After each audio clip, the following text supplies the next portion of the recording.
Hello everybody, thanks so much for joining me today.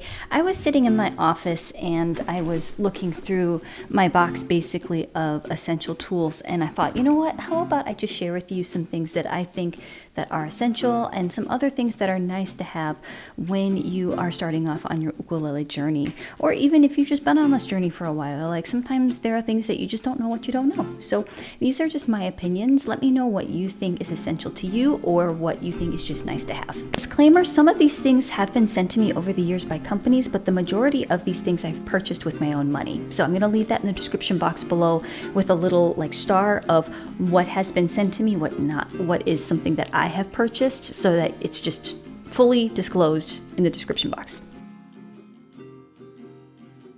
The first thing that we have is an electronic tuner, and I really love this one from D'Addario. I love the display because it's just really easy to read. The reason why I recommend a clip-on tuner if you don't have an onboard tuner on your ukulele is that, you know, cell phones are great in a pinch because there are lots of free apps out there, tuning apps, and one of my favorites is Guitar Tuna that also has guitar and ukulele. It's great in a pinch, but the thing is that it can pick up other instruments if they're playing in the room, and sometimes it's not as accurate, I would say, as maybe a tuner. So I think it's really worth the investment to find a good clip-on tuner. The next thing are little wire cutters that just cost maybe a couple of dollars. You don't need anything fancy, you don't need anything industrial, but just something to cut the strings off of your ukulele that are old so that you can put new ones on. If you've never changed your strings before, I have a video on how to change your strings on 3 different bridges and a couple different headstocks. I'm going to leave that in the cards above in the description box below. If you're like, you know what,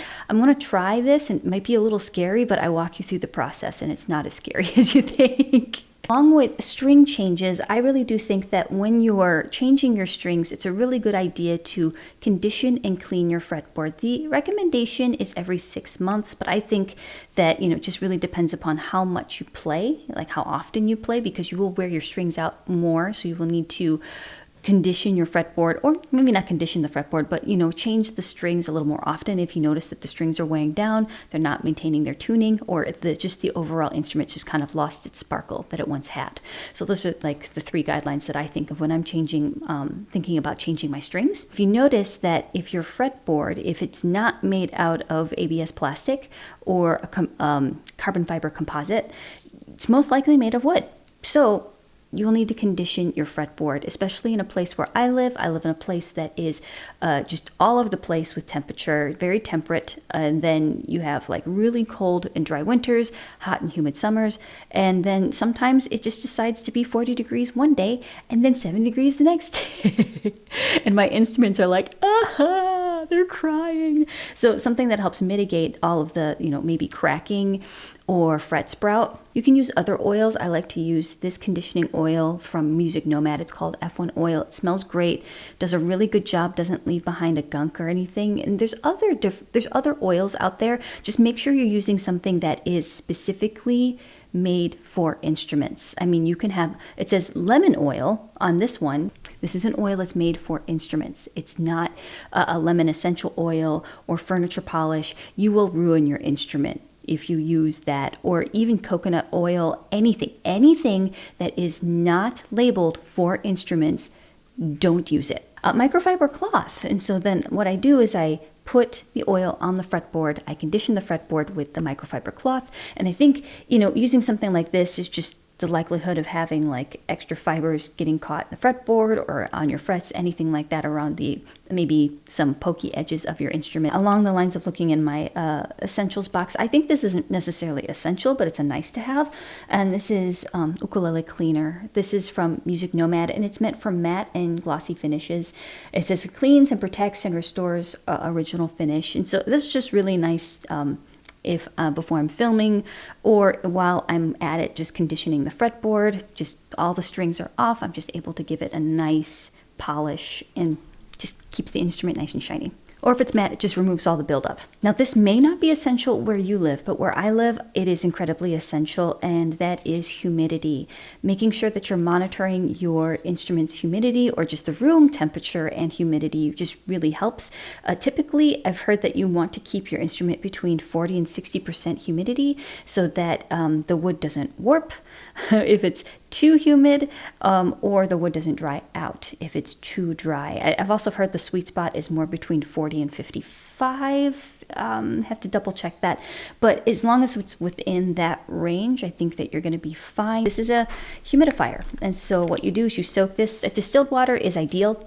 Tap water could be fine, but distilled water is ideal. You soak the sponge, you wring out the excess water, you stick it in this little thing, and then you just put it right in between your strings. You can really experiment with tone and also with touch, with just changing your strings. It's a relatively inexpensive way to be able to modify the tone or just play with tone without having to modify your instrument to just do some really big changes. But I really suggest that you check out Alex Beds. He has some really great videos, really thorough on strings, and so I'm going to leave that in the cards above in the description box below so you can check him out, because he's really done a thorough and fabulous job on strings. Now, I'd say that if you want to invest in your instrument, especially if you're transporting it from one place to the other, or you just want to protect it, I'd say a nice case is, you just can't go wrong with one.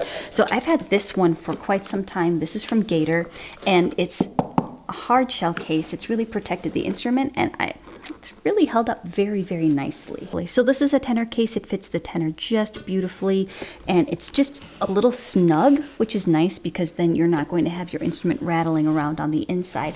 I think that's a good litmus test too, that if you're finding a hard case, that if it has like a neck cradle to secure the neck of the instrument so it's not jostling around in its case, I think that's really essential. There are a lot of different gig bags out there, but I'd say my recommendation is that find something that has something that can secure the neck, or just has enough padding around the sides where your instrument is not jostling around inside the gig bag. Make sure that you're looking into something like that and just choose wisely, because sometimes when it comes to cases, sometimes you pay for what you get. Another reason why you might want to invest in a good gig bag or a nice case is that if you do live in a place where the humidity just, it's all crazy. So you have the humidifier in your ukulele and then you shut the case, it acts as a seal. And so it's just like a protected environment that's just going to protect it from all the ups and downs of the weather.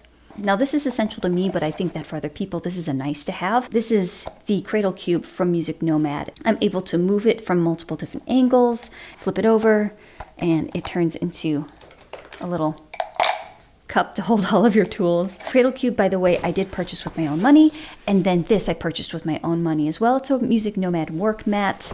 You can use a yoga mat, that would work too, but I just like how much more compact this is, and it's pretty thick. I have not had any problems with it. But having a work mat is just really nice because then you don't have to worry about your instrument just being on a hard surface, scratching the table or wherever you're working. This, I would say, is a nice to have, and this is a ukulele stand, and it's from Hercules. This was sent to me and I use it essentially every day. I have other stands too, but this one by far is my favorite. Just so many different bells and whistles and features, and so it has this little release button, so you're able to adjust the height. Little levers right there that just act like doors, so to speak, when you put your instrument right here on the neck. All right, capos are very interesting. Some people think they're essential. Some people say that they're not. I would say that it would be essential for someone that is mainly using their instrument as an accompaniment for their voice, and they want to be able to have make the chords accessible to where they are in their skill level, or just the voicing, that they enjoy it. I'm not saying that people that use capos are not skilled players. I say capos are tools, and they're meant to be used, and they serve a purpose. So I have no problem with using capos or telling people to use capos at all. I have a video, it's old, but it's definitely, I think the information is still very relevant on different types of capos. I'm gonna leave that in the cards above in the description box below, okay? Because different capos offer different things, and you may want a certain type of capo for, depending upon what you would like to use it for. or depending upon what you think is going to be convenient or inconvenient for you. This one is essential to me, and not just any stand, a strong stand. So I know they make foldable stands out there and whatnot. I haven't tried them, except for the flimsy ones that cost maybe $20. I feel like in a world where everything is so convenient, but it's so tiny, like on our phones, and we're hunched over. And really what we need to do is pay attention to our posture, and also just having something in front of you that is bigger is better for your eyes. I feel like it's better for your posture. And I just feel like it's better for learning. Call me old school, but I do like still printing off things and putting it on the music stand. I still use music books for teaching, things like that. Just having something physically in front of you that is not digital really helps me out a lot. Or if you're like, hey, I have a large iPad and I use all of my music. I have all my music on there. Yeah, fine. It's larger than a phone. I think that's good. Having a music stand just is really convenient because it's right in front of you and you're not hunched over in this curled position. All right. Terrible for your posture, terrible for your back, and over time could cause you some problems. Sit up straight. Just like your mother told you how to do. For me, having a nice stand is essential. There's a lot of different stands out there. Do your research. This one, it's lasted me for the past 15 years. I can't see it going anywhere anytime soon. These are my essentials. I would love to know what your essentials are. And if you're looking for a place to actually start your ukulele journey, but you're like, the internet's full of stuff and I don't know where to go, I have a beginner's ukulele course over here designed just for you. And it also has some next steps. So I have Ukulele 101, 201, bar chord boot camp, 16 days of strumming, 15 days of finger picking. It's all right here. And I hope to see you in the next one. And remember, you are loved. Bye.